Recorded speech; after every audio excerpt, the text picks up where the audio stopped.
Freakonomics Radio is sponsored by Hotels.com. Hotels.com gives you access to hundreds of thousands of hotels worldwide. And when you join for free, you can save up to 20% instantly with member prices. Plus, every stay earns rewards. So when you book one trip, you're already lowering the cost of the next one. Hotels.com is simple, rewarding, and designed to help you get more out of every stay. Sign up for free and book today. Hotels.com. It's all in the name. Freakonomics Radio is sponsored by Amica. You know what they say, if you want to go fast, go alone. If you want to go far, go together. So go with Amica and get coverage from a mutual insurer that's built for their customers, one that looks after what's important to you together. Auto, home, life, and more, coverage that fits your unique needs. Amica helps you protect what matters most. Visit amica.com and get a quote today.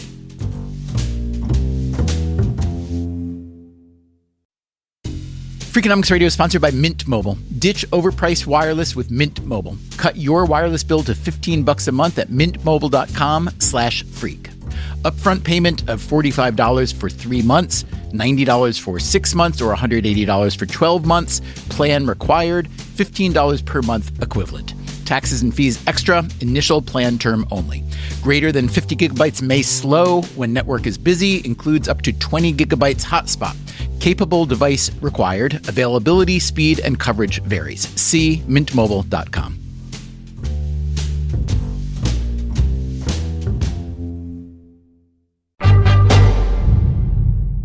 So let's talk a little bit about what you see as the purpose of college.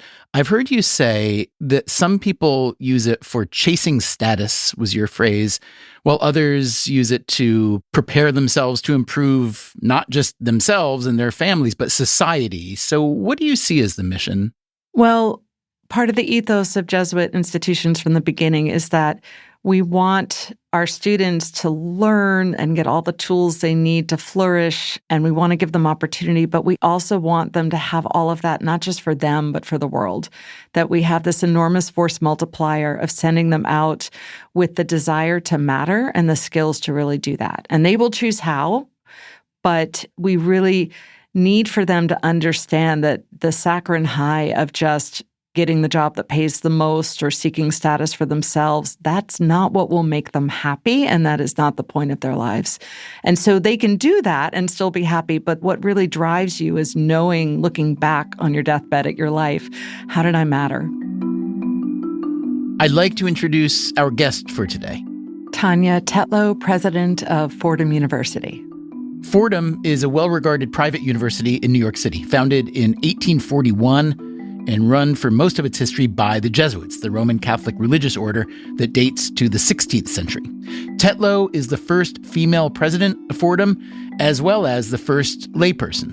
There's a very daunting hall of portraits outside of my office. You know, all of these priests going back to 1841.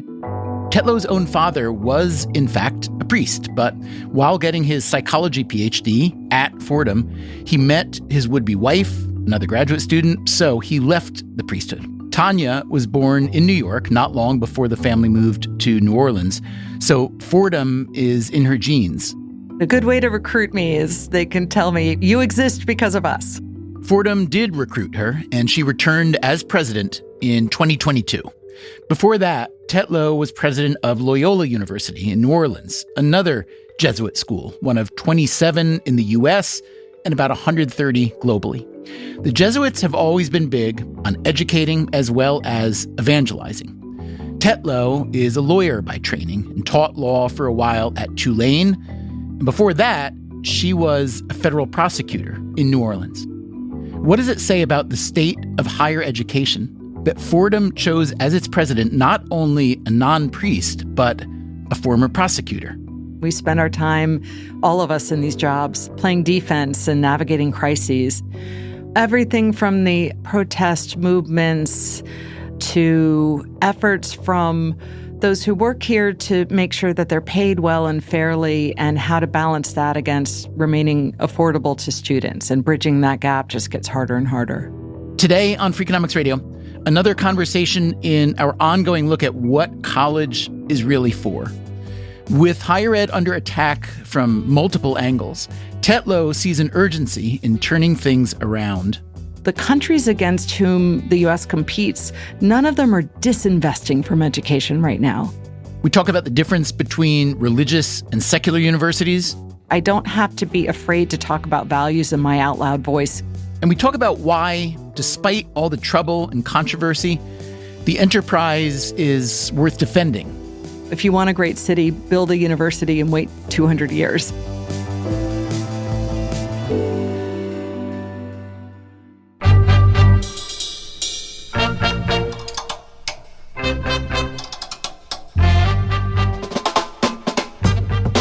This is Freakonomics Radio, the podcast that explores the hidden side of everything, with your host, Stephen Dubner.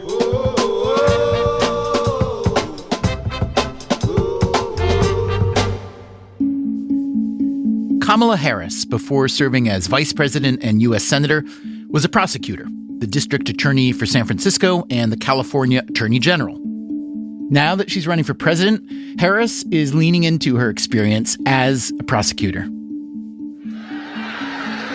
So in those roles, I took on perpetrators of all kinds. So hear me when I say, I know Donald Trump's type. As a fellow former prosecutor, I really admire that background in her. Can you imagine ways in which that background can be useful as perhaps president of the United States? Well, in a funny way, you have such ultimate power as a prosecutor over your one single case. I found that really good preparation for having power in other settings. What did you learn from being a prosecutor that helps you in your role as a college president? It's the only kind of lawyer where your ethical duty is not to represent a client, but to do justice. That is what you're charged with. And so I spent as much time talking to witnesses or defendants who are cooperating about how they ended up there and what their lives were like, and really learning who they were as people in ways that I don't know is typical of people in that job, but I really loved. Tell me maybe your most memorable case. I had a case where a high school teacher helped an old buddy who was in prison collect some packages. This isn't going to end well. No. And it was just one of the most fascinating cases about human beings and how we delude ourselves. A high school teacher whose old buddy from high school, the popular kid who would never talk to him in high school, finally reached out from prison to see if they could be friends. And he, out of so many high school drama kind of psychology, decided, oh, sure, I will accept these packages coming in the mail without knowing what they are, and got dragged into this whole drug scheme. So the teacher who got dragged into it cooperated. No one else would have been brave enough to do it because he was up against some major kingpins. He's your witness then? He's my witness, and we were going against the person who was running a heroin scheme from jail. But it took a long time to just get him to admit his real emotions rather than have bravado on the stand. I finally, after berating him in prep, got him to admit, I was afraid. I mean, I don't blame him. Did you win that case? Yes. So when I think of the Jesuit tradition, I think of inquiry and intellectualism, and I think especially of the concept of discernment, which I gather is very important within the tradition. And it strikes me that discernment is fairly absent these days, at least in the public square. And that's one reason I wanted to speak with you today, because I figured you could teach me and all of us a little bit about how to get in touch with that, maybe apply it. So I'd like you to define discernment as you see it and describe how you try to spread that as a president of a Jesuit university. It is basically the opposite of social media in shorthand. So discernment means to take time to consider a big decision and not to jump to conclusions. It means being open and curious. It means assuming good intentions of the person you're disagreeing with, which we are all very bad at right now. And it means being self-aware enough of your own biases and filters that you realize what will prevent you from seeing the truth. And right now, I think we're all feeling the pressure to teach those skills to our students, especially this fall as we approach the election and all the turmoil that society's going through? How do we double down on teaching those skills when they have become so countercultural? Yeah, but I would imagine that you are recruiting for students who already buy into the notion of discernment, no? It's chicken and egg, right? The students who are attracted to us tend to have this sense of purpose. And I will say the two Jesuit institutions I've led have student communities who don't lean into self-righteousness in quite the same way that young people are tempted by right now. What do you think would happen if you could play some version of Freaky Friday and bring the entire educational architecture of Fordham to a place like Harvard or Penn for a week and apply all the layers of discernment in education there? How would that go over with those student bodies, do you think? Well, there is a freedom I find in being in a religious institution where I don't have to be afraid to talk about values in my out loud voice in quite the same way that in a secular institution, we were just so afraid of offending by having any reference to religion at all. Can you give an example of some kind of conversation you might have liked to have at Tulane where you felt it wouldn't be accepted? When we would talk about diversity there, we were left to some of the more tepid values of hospitality and welcome. And when I talk about it at a Jesuit institution, I'm able to really lean into the fact that our faith believes profoundly in the equality and human dignity of every single person, that we believe that we owe people more when they need more. Pope Francis, who's the first Jesuit pope, has said that some universities I know in America are too liberal, and he accused them of training technicians and specialists instead of whole people. I'm curious for your take on that. Well, it's interesting because this parallel attack in this country on the value of liberal arts. And for us as Catholic institutions, we cling to our core curriculums fiercely. In this country, it's not really a liberal problem. It's more from the other side, this mocking of English majors as if much of the powerhouse of this country didn't major in English, right? And when we talk to employers, they're desperate for us to teach those kind of emotional intelligence, communication, critical thinking skills that you learn in philosophy and English and all of those kinds of courses, because that's really hard to teach on the job. They can teach technical skills on the job. And frankly, the technical skills we teach are often defunct by the time the kids graduate, right? Those change too much. So Fordham is a Catholic university, but the share of students who describe themselves as Catholic surprised me. Can you talk about that? It's about 40%. We became religiously pluralist in a way that's kind of a hidden story of American higher ed. Catholic students were not always welcome in the first half of the 20th century and before at elite institutions, which we sometimes forget were founded as Protestant institutions and had attitudes towards really immigrants, Irish, Italians, others coming in off the ships and not wanting them there. In the same way, they created quotas and caps for Jewish students. And so Catholic schools, when they were founded, were full of Catholics who did not have other options. And we welcomed Jewish students who often did not have other options.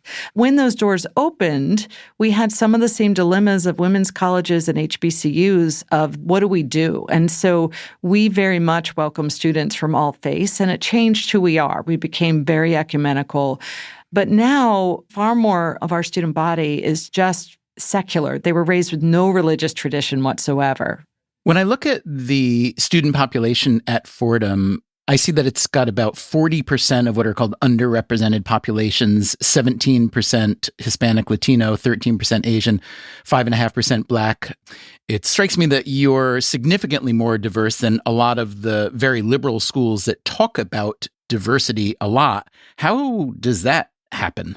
Well, partly success begets success.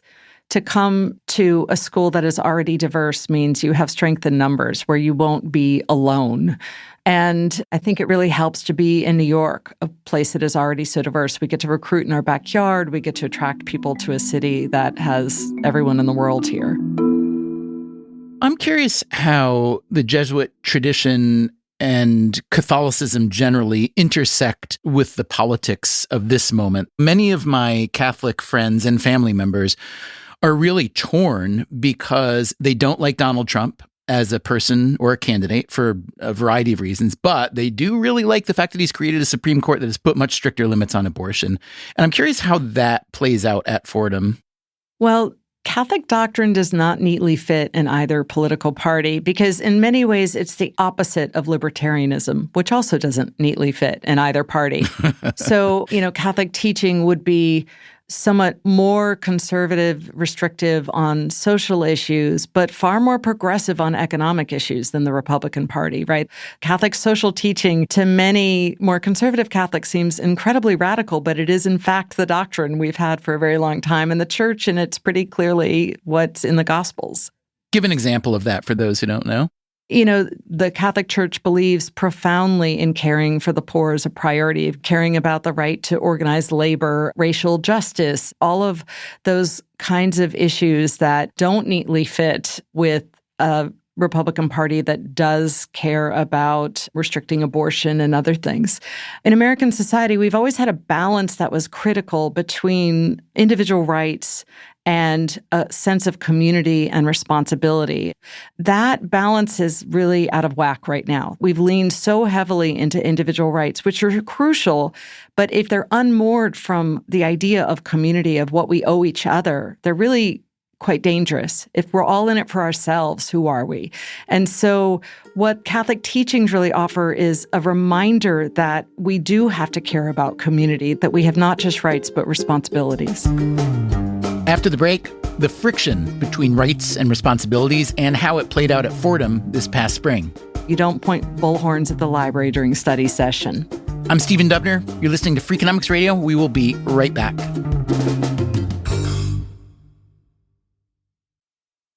Freakonomics Radio is sponsored by Angie. Angie's been connecting homeowners with skilled pros for over 30 years, and they've made it easier than ever to tackle home projects. Their nationwide network has experts in everything from plumbing and landscaping to roofing, remodels, and more. You can read verified reviews and request and compare quotes to find your best price. So join the millions of homeowners who use Angie to get the job done well. Download the Angie app today or visit angi.com.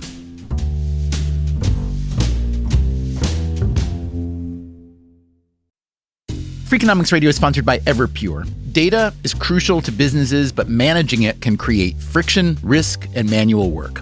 Everpure transforms static data into a living system, intelligent, instantly accessible, secure, energy efficient, and ready to perform. Plus, there is zero downtime for upgrades and maintenance. Whether your data is in the cloud, on premises, or at the edge, Everpure makes data management so simple it feels like second nature.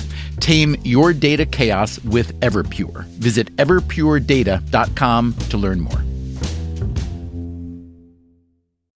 Freakonomics Radio is sponsored by LinkedIn Ads. Ever invested in something that didn't live up to the hype? Marketers know that feeling. They optimize for the numbers that look great, like impressions, but then they don't see revenue.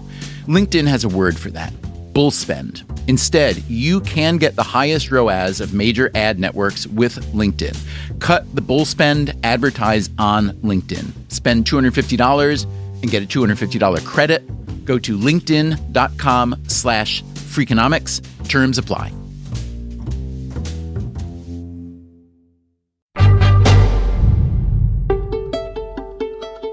As president of Fordham University, Tania Tetlow oversees roughly 17,000 students and 750 faculty. The biggest majors are in finance, psychology, and government. Fordham also has several prestigious graduate programs in business and law, education and social work, and even some theology still. The school is split between two main campuses, both in New York City, one in the Rose Hill section of the Bronx, the other at Lincoln Center in Manhattan. Those two campuses are about 9 miles apart. If you walked from one Fordham campus to the other, you would pass right through Columbia University. This past spring, as pro-Palestinian demonstrators set up encampments at many schools, Columbia had some of the most intense protests, which led to more than 100 arrests. So what was happening at Fordham? I asked Tetlow to describe it. We have students who are from Palestine who are very worried about parents and grandparents they can't get in touch with. They're going through all the stages of grief and trauma, and they've been extraordinary. And I've also felt, if yelling at me will make you feel better for even half a minute, go for it. It is my honor, because they are feeling so powerless. We also have members of our community who are Jewish and Israeli and who lost family members on October 7th. And so it made me realize how close New York is to the Middle East and of how profound that pain is for part of our community. And so what was really impressive this year is student activists did prayer vigils and they did teach-ins and they talked and they listened and they engaged with complexity and they really tried to do the work of expressing outrage at that which they are outraged by, but without just yelling at the nearest authority figure or trying to disrupt the right of their fellow students to learn. That got ratcheted up when the clearing out of Hamilton Hall at Columbia happened. By the police, we should say. By the police, yeah. And so the next morning, students who told us later were really upset by that, came and started a little encampment in a classroom building in our Manhattan campus. We persuaded most of them to leave, but we did end up having the police arrest on minor misdemeanors, about 15, mostly students. So that was painful because, how do you navigate the rights of our 17,000 students to learn on the cusp of finals with the rights of those dozen students to express themselves and to protest? And it was really hard. And what happened then? Did it de-escalate after those arrests? Yes. I've read that when you were a kid, your father, who was a psychologist and professor and also counseled prisoners, that he had a sign on his desk that said, "Question authority, but politely and with respect." How do you feel that slogan relates to, let's say, the campus politics around this particular issue at Fordham? Was authority questioned politely, with respect, and fruitfully, or not really? I think for the most part it was. We met with student activists and they have been profound and persuasive and respectful and thus very effective, right? Going to people and saying, I think that you're an evil, awful person and now I'm going to scream at you until you agree with me. It doesn't work. It feels good. It's venting, but it is not the same as activism. We have always authorized any request to protest on our campus that students bring us. We're at 100% with that. But what we navigate with them is, you don't point bullhorns at the library during study session. You find ways to make your ability to express yourself not have to disrupt the education of your fellow students. And so when we think about those restrictions, we need to think about them both for protests we agree with and those we don't. You can't just imagine that the protesters are expressing a cause that you believe in. You also have to imagine one that you might find repugnant because the rules have to be the same for both or we lose credibility. I know that back in 2016, which predates your presidency by quite a few years, there was a movement by Fordham students to start a chapter of Students for Justice in Palestine, which is a national organization, and that was at the center of many of the campus protests last year. And that was denied. I believe there was a court case around that, and the court upheld the Fordham decision, if I've got that correct. Yes. And I also know that according to the Foundation for Individual Rights and Expression, FIRE, which looks at free speech on campuses, Fordham ranks in the bottom 10 for colleges or universities across the country. So how do you as a president try to create a balance where you're not limiting free speech, but also not turning your campus into a hotbed where it can't accomplish the central purpose? First of all, those FIRE rankings, we don't really understand how they come to them. It is always tricky, right? At Fordham, we famously, and it got litigated, suspended a student who, after a verbal argument with fellow students, went and bought an assault rifle and then posted that on social media. If he had shot up the campus, we would have been reamed if we had not done anything. It was so obvious a warning. But by suspending him, we got really attacked by some free speech purist groups saying, how dare you? It's just because you're against guns, right? So those are the kinds of lines we have to navigate every day.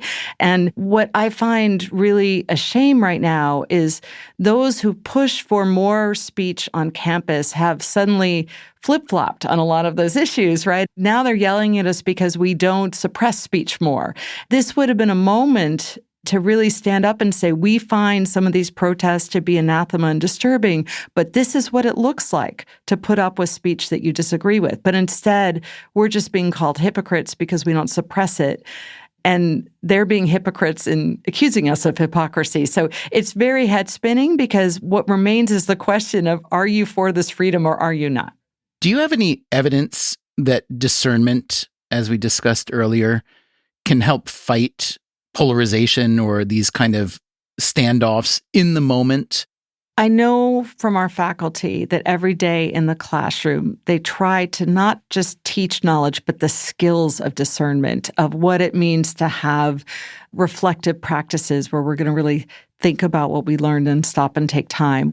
This is something that, as a law professor, is part of our ethos. I need for you to articulate the other side of the argument, not because we're morally relativist, but because you can't know the strength of your belief until you're willing to think about the other side. And as a lawyer, your job is to argue the best case for whoever you end up representing, which I guess is a way to train in seeing the other side, yeah?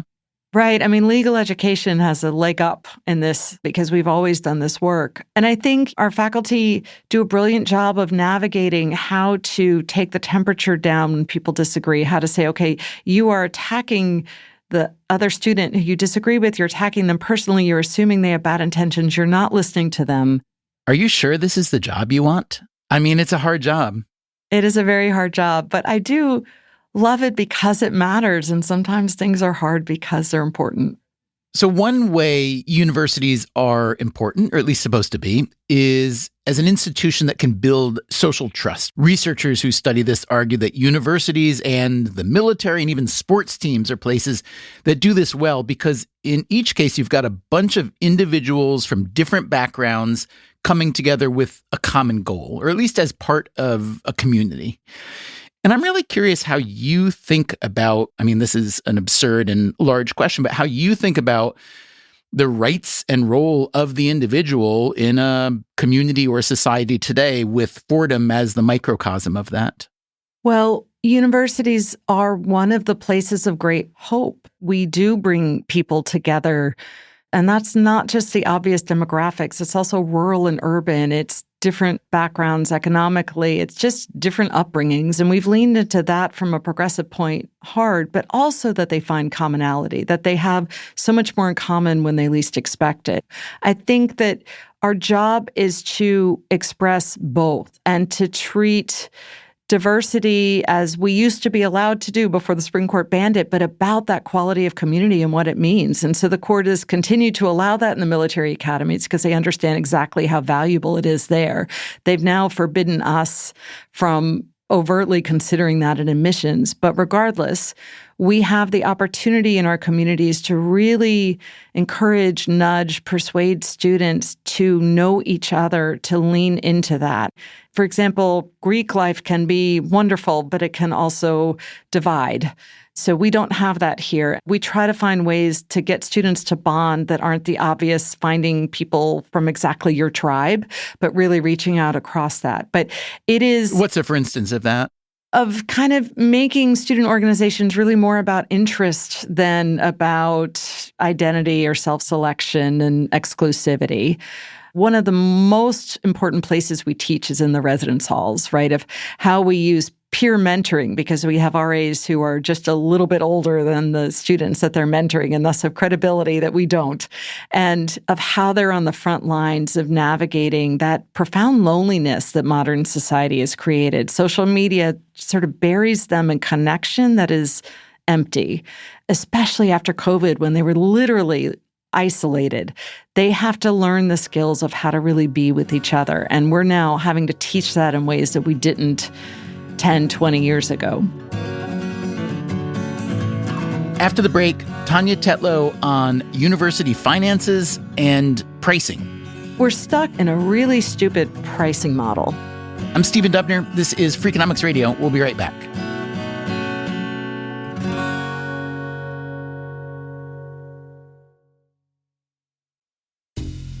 Freakonomics Radio is sponsored by Southern Company. The world and its energy needs are always changing. Southern Company's commitment to meeting this demand stays the same.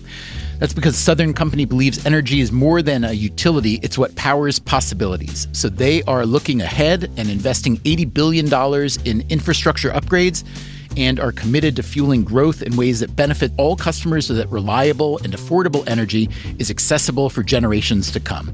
Go to southerncompany.com to learn more. Southern Company, building the future of energy. It's smart to always have a few financial goals. And a really smart one you can set? Earning cash back on what you buy every day. And with Discover, you can. Get this. Discover automatically matches all the cash back you've earned at the end of your first year. Seriously, all of it. And we trust you to make smart decisions. After all, you listen to this show. See terms at discover.com/creditcard. Welcome back to Should I Get It Delivered?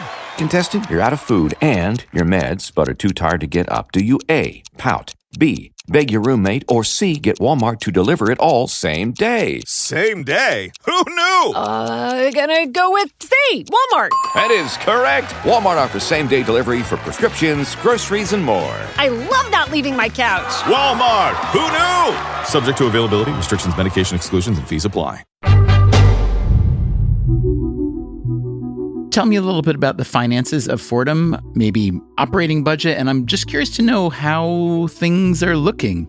It's going well. We're not in the kind of crisis that most of higher ed is in right now financially, but it's still a squeeze every year.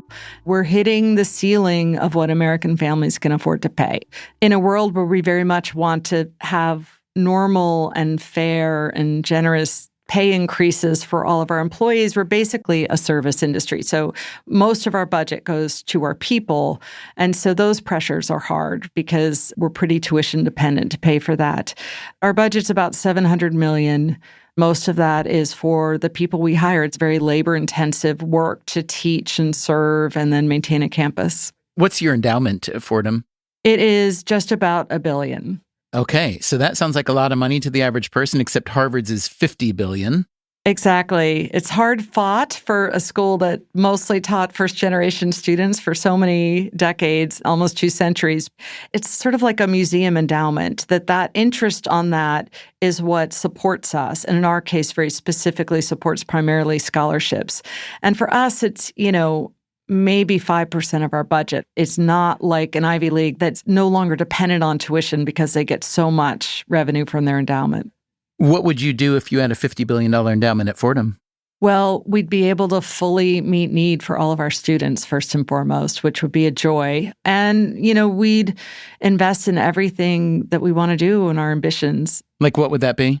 It would be research, but it really matters to keep that in balance with the quality of our teaching. So, research prowess that also means those faculty are in the classroom every day teaching students. We are so strong in the humanities and law and business, and to really be relevant and at the table, we need to connect with what's going on in AI, with how to wake people up about climate change and find answers to the threats to democracy all over the world. College is just absurdly expensive. Fordham is in the $60,000 a year range tuition. Is that right? Yeah. So talk about how you deal with financial aid, whether it's need-based and also merit aid. So we are need-blind in admissions, but we are not one of the handful of schools wealthy enough to fully meet need. And so that is our biggest priority. The biggest part of our budget is making ourselves affordable. We're starting to try to shift more of our money from merit aid to financial need. The advantage of merit aid is you attract top students, you make them feel more special because of the scholarship. The disadvantage is, of course, some of those students who are the top students also have need, but some of them don't. And so you're spending money that you'd rather spend on those who can't afford to be there.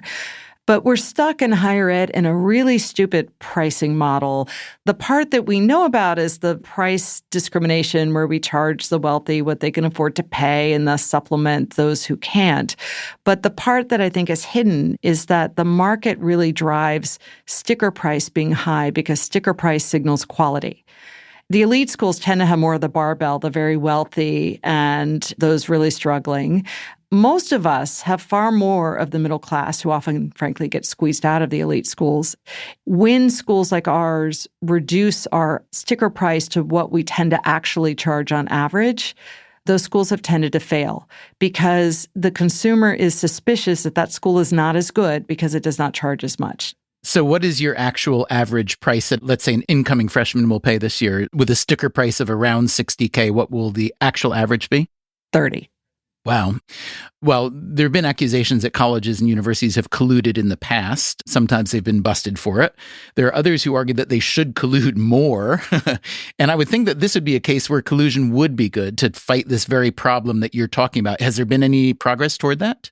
So there's a world where we would all say, okay, let's all lower our prices to what we really charge, because that sticker price is so disheartening and so scary to those without the sophistication to understand it's not real.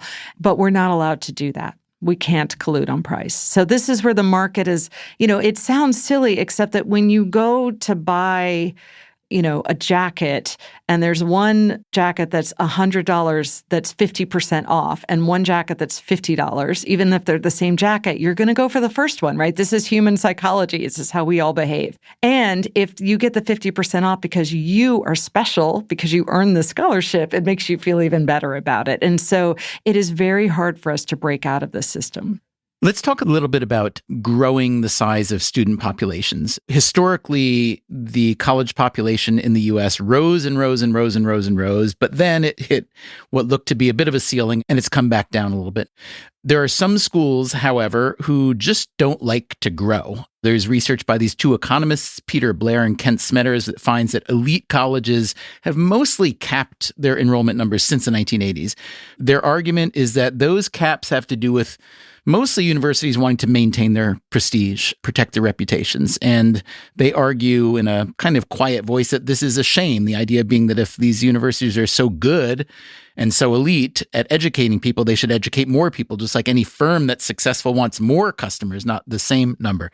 So let's just start with that. Your thoughts on the notion that elite schools keep their populations about the same, why they do that, and why you're not thinking like that. When you look at when elite schools stopped growing, it was exactly the same time U.S. News introduced the rankings. And those rankings, until very recently, encouraged a major category of selectivity. It created these profound incentives for all of us, but, the elites who battle with each other for top dog, to reject as many students as possible. That's how you were measured.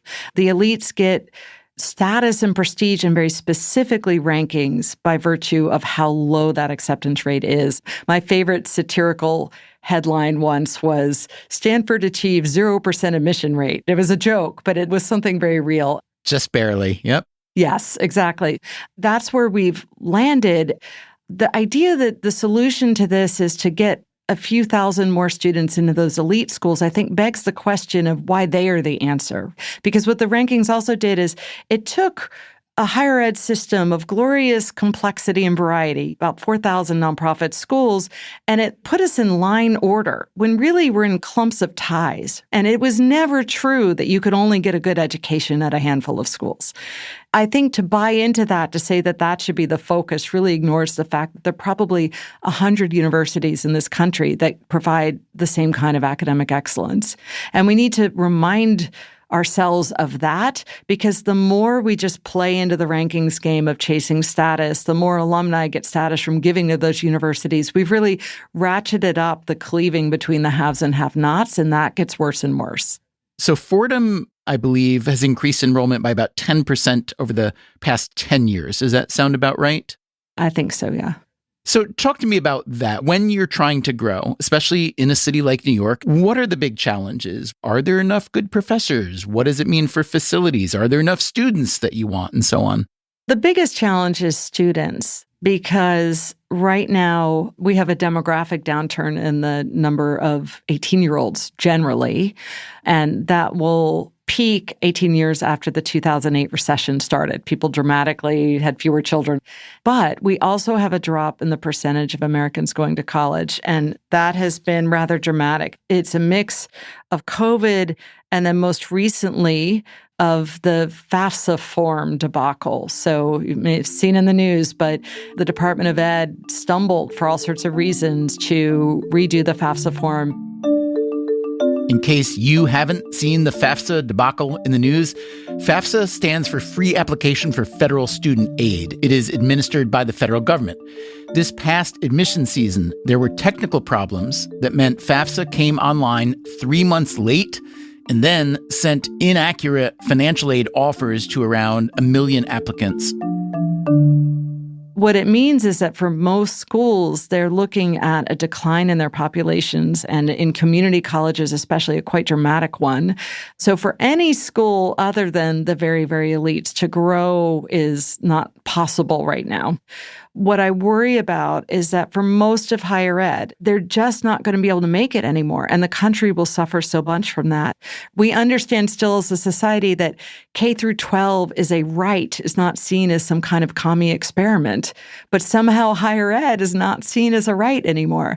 After World War II was the last time the economy really shuddered to a halt because we weren't building weapons anymore. And Congress made the brilliant decision to invest in all those millions of veterans coming home from the war who would not have jobs to say, we will pay for your education.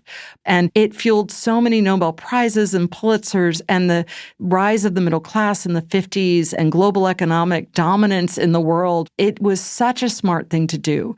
And yet now we're doing the opposite. The Pell Grants, which when they were unveiled in the 70s were enough to cover tuition, room, and board for most schools, now are a pittance. And states are disinvesting from their public institutions. China's not doing that. The public's perception of academia has fallen a lot. It began on the right, but now the left is catching up. There are many perceptions out there, one of which is that college campuses can be hostile to young men. Fordham is now majority female, I was surprised to see. There's another perception that colleges are hostile to anyone who leans even a little bit conservative in any dimension, students and faculty. There's the perception that it's too expensive, it's too exclusive, it's not useful enough in the real world. So how are you reckoning with that general perception of decline? Well, it's hard because there's great political benefit to tearing down trust in institutions. It's easy to do. It resonates with people who are understandably cynical. And once you've done it, it's done. And it's very hard to rebuild. You know, all of higher ed has become majority female, and that's a much deeper topic to grapple with and one I worry about as well. You worry because there are all those men who are not getting involved in that kind of system? Exactly. I think men are opting out of the opportunities that they need in an increasingly knowledge-based economy, and we will all suffer as a result of that. And so I worry about that. So the return on investment is sort of laughable because when you look at the data, it is so clear the financial return on investment, right? Which just proves that you can make things up and they stick. And I would say that part of what I find really offensive are politicians saying that it's not worth it to go to college, none of whom say that to their own children. None of whom didn't go to college either. Exactly. And law school on top of that. And graduate school. So, you know, we become a political football of late in ways that make us really vulnerable. But what's so sad about that is, you know, the countries against whom the U.S. competes, none of them are disinvesting from education right now. We are shooting ourselves in the foot in profound ways when we decide for political points, we will take away one of the great higher education systems in the world that's been the envy of the world for so long. We're going to keep pulling back from it, pulling funds, pulling credibility and trust, all for scoring political points in a temporary way. If we're going to talk about the attacks on institutions generally, let's not ignore the one that you're associated with, which is the Catholic Church. That's a case where it mostly revolved around the priest sex scandals that have been revealed and the cover-ups, really, of the past 30 or 40 years. I haven't seen numbers lately on the perception of the Catholic Church as an institution, but I'm guessing it's fallen very similarly to the way the reputation of colleges and universities have. The trust in religious institutions generally plummeted a while back. And then, of course, trust in the Catholic Church, given the scandals, deservedly plummeted. What I know from having spent much of my career fighting against sexual abuse is that denial, those cover-ups, the level of abuse still exists in all other institutions that have trusting relationships over children. And my worry is we're not learning the painful lessons the church learned. What other institutions do you mean? We're seeing scandals emerge from Boy Scouts, from other religious institutions, but also the vast majority of child sex abuse happens within families. What I used to do every day was to go into court and beg judges to care about that. And they found it so depressing that they just decided it was made up most of the time. You know, that's a whole other episode, but the reality is, again, these problems weren't unique to the church. The church really messed it up. And my hope is that everyone else will stop being in denial about where we still have a crisis. Do you have much a relationship with the Cardinal of the Archdiocese of New York?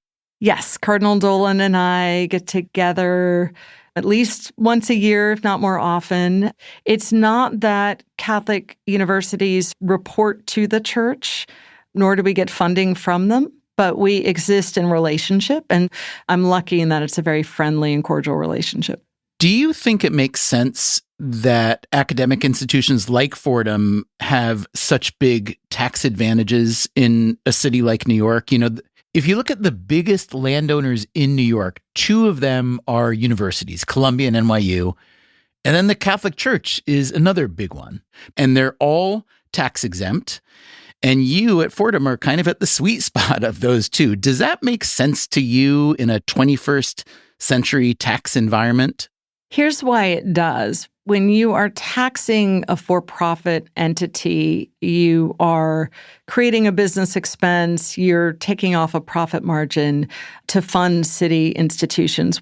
The idea in general is that if you are a nonprofit civic organization doing good for the world, we'd rather you spend your money doing that.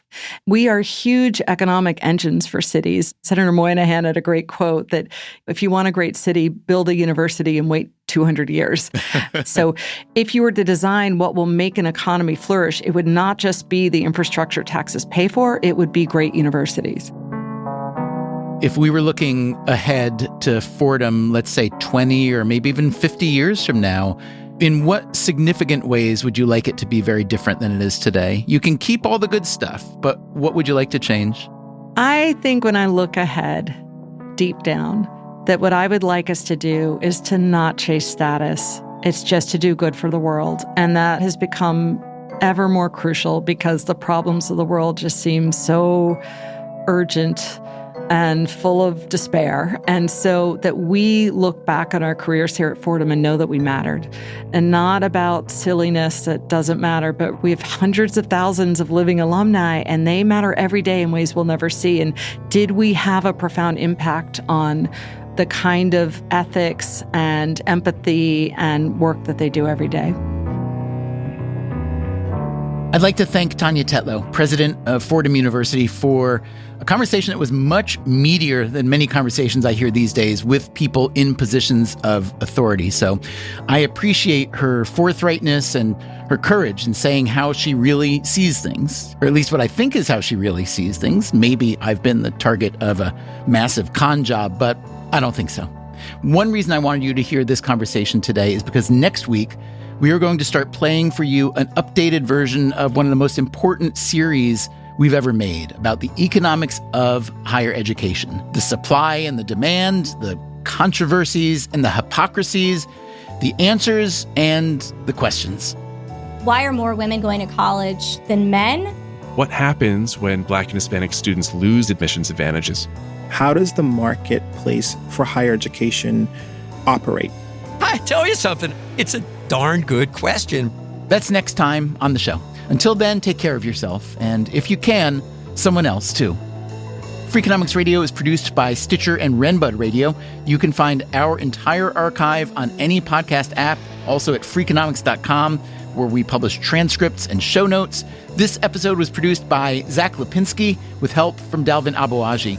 Our staff also includes Alina Kuhlman, Augusta Chapman, Eleanor Osborne, Elsa Hernandez, Gabriel Roth, Greg Rippin, Jasmine Klinger, Jeremy Johnston, John Schnars, Julie Canfer, Lyric Bowditch, Morgan Levy, Neil Carruth, Rebecca Lee Douglas, Sarah Lilly, and Teo Jacobs. Our theme song is Mr. Fortune by the Hitchhikers. Our composer is Luis Guerra.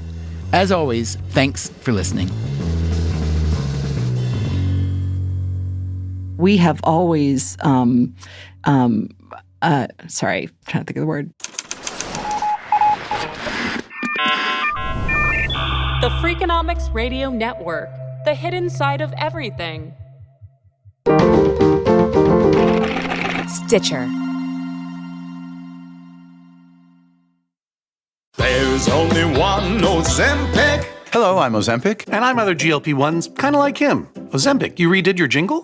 Thanks for noticing. Catchy, right? No. Okay, then. Well, ask your doctor about which FDA-approved uses of me, the Ozempic pen, may be right for you. Call 1-833-OZEMPIC or visit Ozempic.com to view the medication guide and learn more about Ozempic semaglutide injection, 2 milligrams. Only Novo Nordisk makes FDA-approved Ozempic. There's only one Ozempic. I told you it was catchy.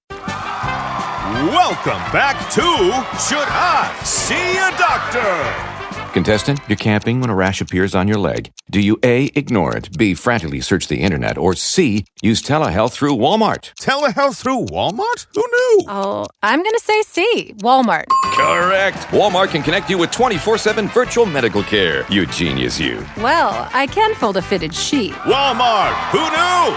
Telehealth services offered by third-party providers. Restrictions and fees may apply. Nothing beats tradition, like weekly game nights at Mom's house. And Tostitos, crafted with masa made the traditional way, starting with whole corn kernels, with flavors worth gathering around, like a hint of lime and Mexican street corn, and no artificial colors, flavors, or preservatives. That's the Tostitos way. Bring Tostitos to your next game night, and you'll be winning either way. Tostitos, tradition matters.